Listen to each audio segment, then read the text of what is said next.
There? Yeah. All right. Listen, I've got the tape rolling here, and I wanted to talk to you about a couple of things because I have a feeling I may not have a chance to talk to you for a while. Yeah. Okay? So, we're putting together the Warner Brothers music show for you, and we've got a lot of different material. And from the last interview that we did, things sound real good. Now, there's a couple things that we're trying to fill in, and if you can talk a little about these things, then it'll help us because it'll sound that much better when we put the record out. All right. Okay? The first thing that we're a little bit vague on, and you'd be the best person to fill us in, is like the early days in Kingston when you were playing, I guess like back into like 64, 65. I don't even know if you remember back that far. Yeah. But what was the music like in Jamaica in the early 60s? Oh, the music was just like, what music was self-made music, rock-steady music, music that we make in the backyard, just like today. You know what I mean? Acoustic guitar, we were making the right songs in the backyard. It was acoustic style. Well, it was electrical style, but it was all songs written by acoustic, you know? Mm-hmm. And a self-taught type of thing. Well, at that point in time, you wouldn't really call yourself a reggae artist, but more like a soul singer, maybe? No, at that time I was only practicing, trying, you know? Uh-huh. It was developing all the while. Yeah. Mm-hmm. So the first songs like Wings of a Dove and I'm Still Waiting were more soul-inflected.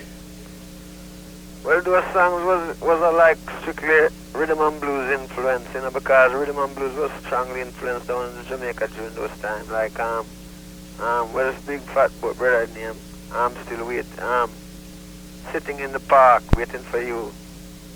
Sitting in the park waiting for you. I don't remember that one. Yes, I'm sitting on a bench. That goes back against the fence, wondering if I ever gonna show up. That stuff was coming across on the radio, wasn't it? Yeah, that was big songs down there. Something tells me I'm a fool. Make you treat me so cruel. Nevertheless, I say, you gotta be waiting here, sitting in the park, waiting for you. Those type of music was influenced down there that time with Curtis Mayfield and Impressions and even Nat King Cole, Frank Sinatra. I mean, you know, we was influenced by all music down there we played. Now that progressed into like the blue beat and rock steady, true? Yeah, that progressed into to rock steady. Tell me a little bit about that. Well, rock steady, as you know, ska music, you know, was like a lot of energy. Skep, fast, you know. And then when rock steady come, you know, things get kind of more cooler. Mm-hmm. When you get that song like Nice Time, Long Time, we don't have no nice time. One of the best. Think about that. That was one of the best with Backside with Hypocrites. Yes. That's strong stuff. That was rock steady days. Now, how do they describe blue beat? What's that meaning? Blue beat is ska beat. That is an English name given to ska. Ah, it's a blue beat, you know. Uh-huh. And now, so all that was going on. Now, what I've heard is that in the summer of '69, they say that a change took place. Things was getting hot. Rude Boys was in the streets. Well, during that time, now there was, you know, during that time we lived in a trench town, and there was a lot of kind of rude, and not rude, but kind of, you know, militant people who don't joke a lot. Now, was those people musicians? No, them was people. Yeah. Like, you know, like street man. And they call them guerrillas. Yeah, they call them guerrillas. Trenchtown guerrillas. How did that affect the development of the music? Well, that helped the music, you see, because these are people who we have to sit dance to those music during that time.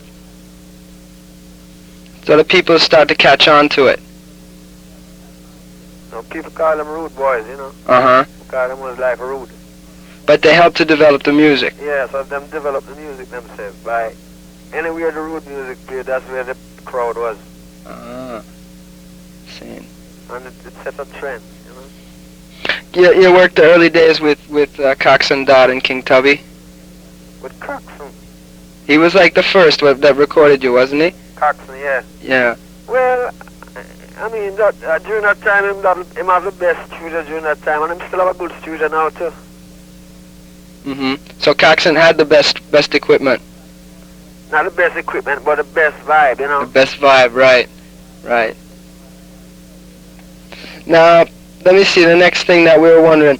Talk about, like, your first travels to Europe.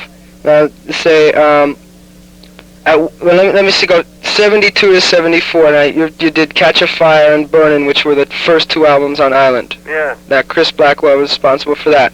So when the record Catch a Fire, that was the first time we really leave Jamaica for really carry the music outside of Jamaica, you know. I'm vague at what point in time that was. Was that in 72, 73? 73. 73? You went to Europe at that time? Went to England, yeah. And what was the reaction like? In England? Yeah. Well, the reaction was good, man. They seemed to catch it quick. Yeah, them people was, you see, England was a place where this music was always popular. Jamaican music, you know. Right. And a lot of Jamaicans lived there. And so, the people could have communicated with the music, you know. It was dealing with something that them know about. Was it No Woman No Cry that was like the first hit that broke there? No Woman No Cry? Yeah, or was it something before that? Well, it was always popular over there. We'd have a big song over there called Put It On One Time. That was like the first hit. Yeah. Yeah. Okay. But before we, there was a lot of other people. Really? Yeah. Who was some of the other people? Larry Lead Kings. Right. It was Derek Morgan. It was Max Romeo. Desmond Decker. It was Desmond Decker. All of this sort of helped. Jimmy Cliff. Jimmy Cliff. Hey, Bob, Jimmy's coming to Burlington. Great. Yeah. He's going to be here on November 17th. That's good, man. Yeah, and we have a group called the I-Tones from Boston that are going to open up for him. Yeah. Some good friends of ours. I agree. So now, when it was after Burnin', it was like Bunny and Peter, they didn't feel as strongly about touring and carrying the message of the music, or what was it? I always feel strong about carrying the message of the music, but you know, the whole touring and things, maybe someone couldn't really take it too much. Yeah. Well, I can understand that. But that was all it really was. Yeah, that's what I forgot it was, you know. True. Do you think that changed things, or did it help to progress things, or? Well, I think it helped to progress it, you know, because, you know, at that time, you know, when Peter leave and go with the name them, Rolling Stones or whoever them was, you could have seen another branch, you know. Yeah, I see what you mean. Another road. Yeah. Not even another road, but another branch grow from the tree. And so you feel like it helped that he did his branch and to establish the music more wider. Right, make the trunk stronger. True. And Bunny still, man. Bunny still is hanging in the hills. Isn't that true? Yeah, we have a lot of recordings out there. Yeah, I mean, I know he has his own record label, Solomon. Yeah. Solomonic, but he still don't do no touring. No, not too much.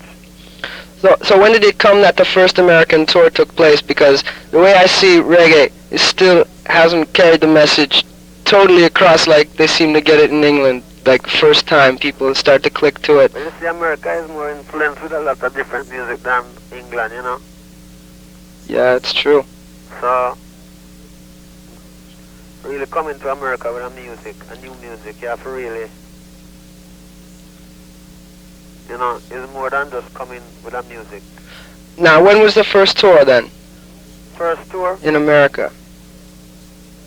Well, I think the first tour was during Catch a Fire time, you know. Oh, so it was like a first island release. Yeah. Then we played at a place named Max, Kansas City for about 2 weeks, two show a night. Wow. It was opening for Bruce Springsteen. No kidding. Well, I've never caught any of those shows. Max is Kansas City. Right in New York, I know the place. It was about 200 people or something like that. And then you do some shows in Boston at Paul's Mall? Yeah, we do a lot of shows in Boston, Paul's Mall, and some other places too, you know. You have in good. England, we do some show at a place named, what a place in England name again? Another small place, eh? No, a smaller place. A small place in England, you know? Uh-huh. A very small place, like it could have named Hole in the Wall or something like that. Hole in the wall. That's a good name for it. Oh, that's good.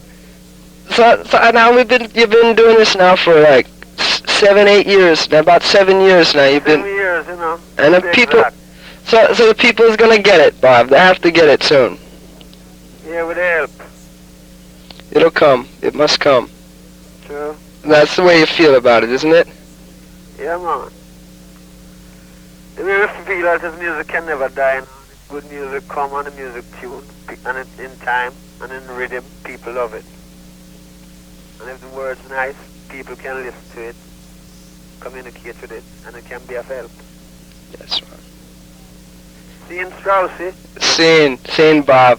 Me feel that for a long time, you know. True. So how about the next record now? We're gonna be back in the studio soon. Yeah, we'll be in the studio about before April. Mm-hmm. You have some good ideas for the next record? Well, I have a lot of ideas, you know. Do no good there until them come out on record. Kind of how music go. Right. A lot of songs get lost in the studio. But you're gonna go in with a bunch. You have a bunch of new songs to record. Not really a bunch. We're going with some selection, you know. Mm-hmm. Try to get something good.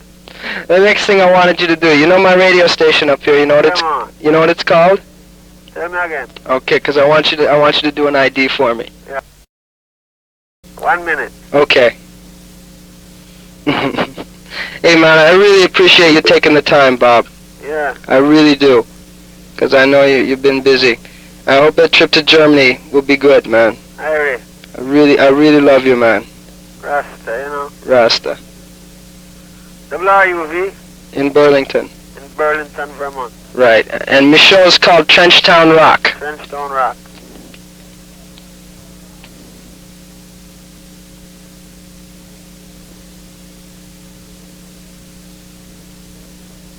Still there? Yeah. You can say like, Alright, we're going to say it now. okay, I'm listening. This is Bob Marley on WRUV, Burlington, Vermont, on the Trenchtown Rock. Hope all you fans are feeling good, and I'll be there soon. Something like that? Something like that's good, and you can just say, like, one love, one heart, one destiny. One love, one heart, one destiny. Right down what myself said it. Or you can say whatever you feel, Bob. I just want you to give it how you feel it. Alright, I'm going to get it. I know you will.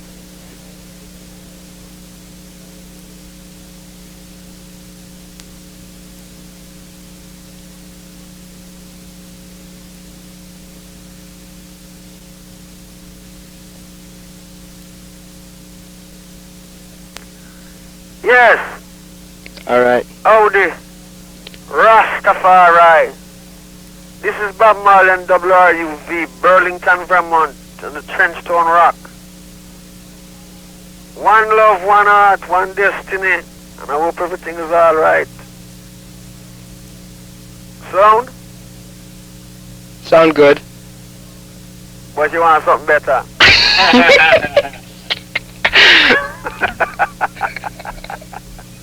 Oh boy. Why don't you say greetings in the name of Jah? This is Bob Marley. You're listening to the Trenchtown Rock Experience on WRUV, Burlington, Vermont. Alright. Rastafari. Good, sir. Greetings, you ready? Yes. Greetings in the name of His Imperial Majesty Emperor Haile Selassie I, Jah Rastafari. This is Bob Marley and WRUV on the Trenchtown Rock Experience, Burlington, Vermont. Rastafari live, you know? Rasta. Rasta. We'll get it. Eh? It's hard. Hard. Yeah, man. Rastafari live. I keep carrying the message, Bob. Keep it, sir. You carry it. You You can always depend on me. It must get to the people. Well, I'm doing my best. Without the message, there's no passage.